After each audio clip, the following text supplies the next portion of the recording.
Bonjour. Comme vous le savez sans doute, le centre culturel est fermé. Cela fait maintenant un peu plus de 3 mois et demi. Le musée est fermé, les galeries sont fermées, nous n'avons plus d'exposition et nous ne pouvons plus rassembler des gens pour les cycles de conférences.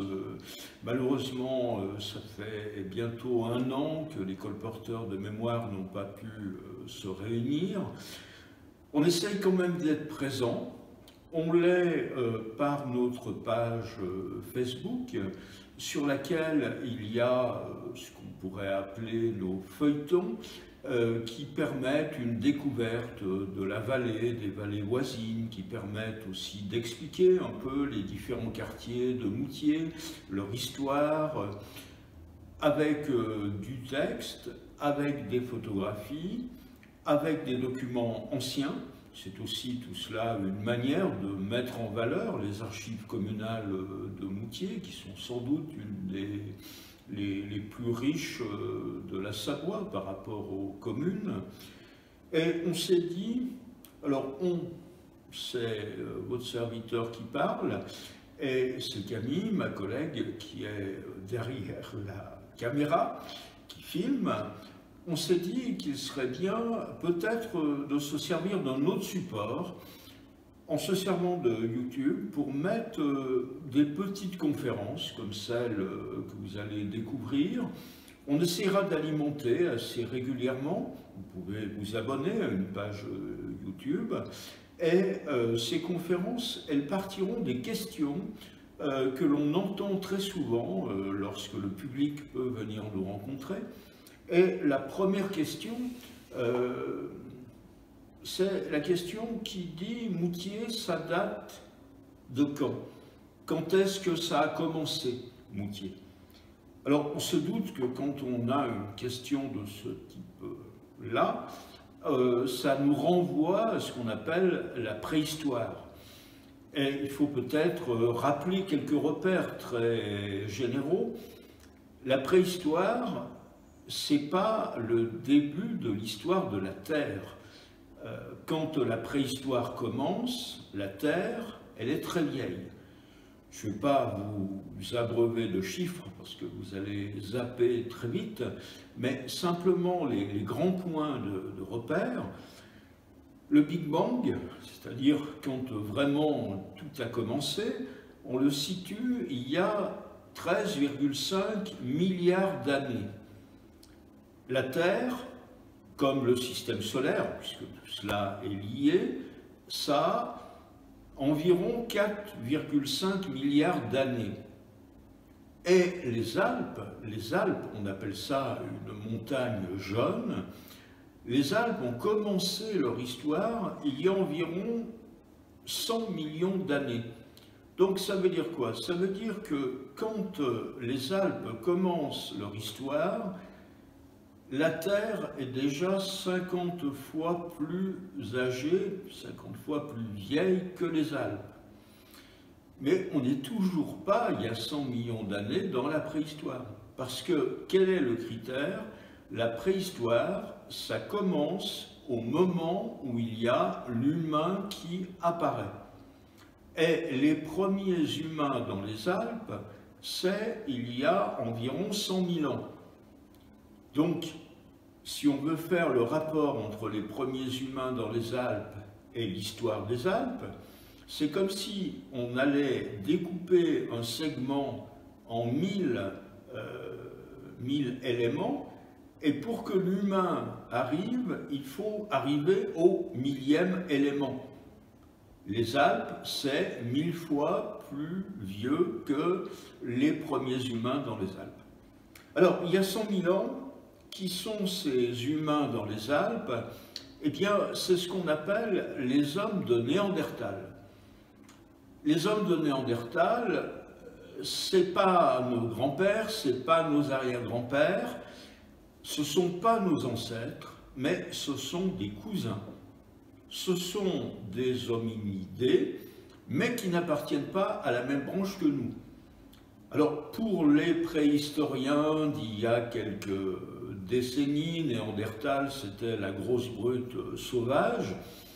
À mesure que les études avancent, on se rend compte que Néandertal, c'est un être qui était doué de sensibilité, qui avait des techniques, qui avait des savoir-faire, donc un être très développé, différent de ce que nous sommes.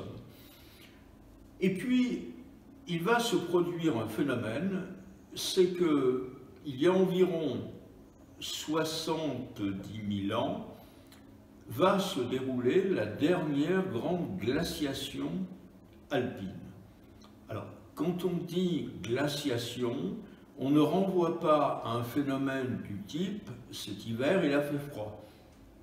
C'est quelque chose qui se joue à l'échelle de plusieurs dizaines de milliers d'années. Cette dernière grande glaciation, elle commence il y a 70 000 ans. Elle va arriver à son summum il y a 25 000 ans. Et il va falloir ensuite 10 000 ans pour que la situation redevienne à ce qu'elle était avant, il y a 70 000 ans. Donc, de moins 70 000 à moins 25 000, on a cette grande période de glaciation. On prend des comparaisons, elles valent ce qu'elles valent.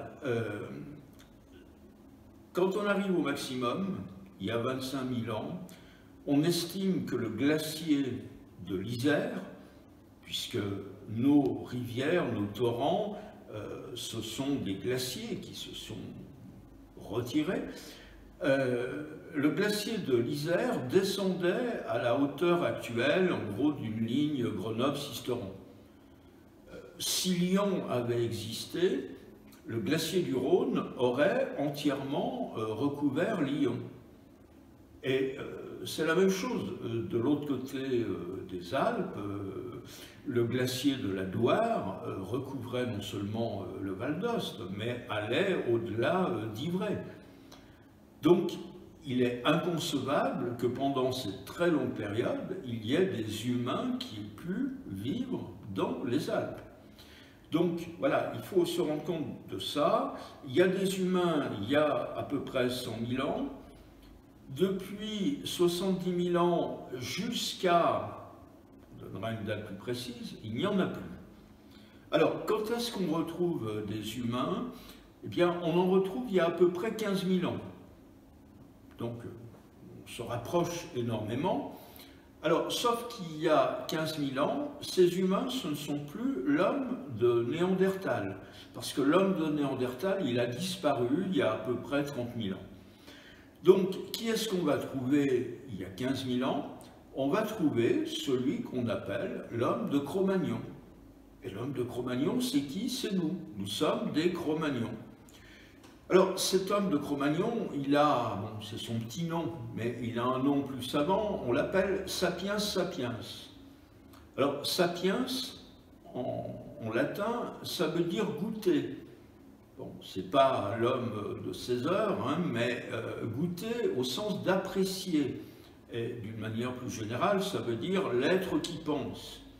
Bon, certainement pas l'être qui pense, mais comme c'est lui qui s'est donné son nom, il pense qu'il pense beaucoup plus que les autres.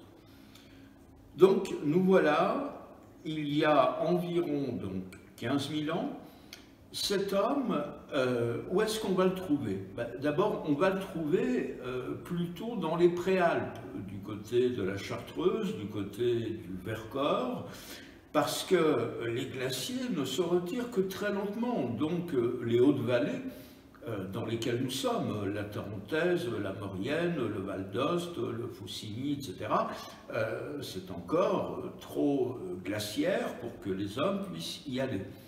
Et puis, ce qu'il faut dire aussi, c'est qu'il y a 15 000 ans, cette présence humaine, elle est saisonnière. Comme quoi, la saisonnalité, ce n'est pas un phénomène récent dans les Alpes, ça fait très longtemps que ça dure, sauf que dans les Alpes, en temps normal, aujourd'hui, on y vient plutôt en hiver, alors qu'autrefois, on y venait, toujours pour ces conditions climatiques, on y venait en été, et on y venait Pour quelle raison? Eh bien, ces hommes et ces femmes, c'étaient des cueilleurs, et donc ils venaient profiter de tout ce qu'on peut cueillir dans l'Alpe à la belle saison. C'étaient des chasseurs-pêcheurs, et il y a une faune qui est riche, qui leur permettait de faire des provisions. Et puis, n'oublions pas qu'il y a 15 000 ans, nous sommes à l'âge de la pierre, donc on a besoin de silex, et les Alpes, c'est la meilleure carrière que l'on puisse trouver. Petit à petit, ces individus, ils vont pouvoir s'installer, venir dans un premier temps, plus en amont, parce que les glaciers continuent de reculer, ça veut dire qu'on est dans une phase de réchauffement qui continue, et on va arriver à ce qu'on appelle le néolithique. Le néolithique, c'est la dernière étape dans les âges de la pierre, et il y a un phénomène qui se déroule partout, mais qui ne se déroule pas au même moment, c'est la révolution néolithique.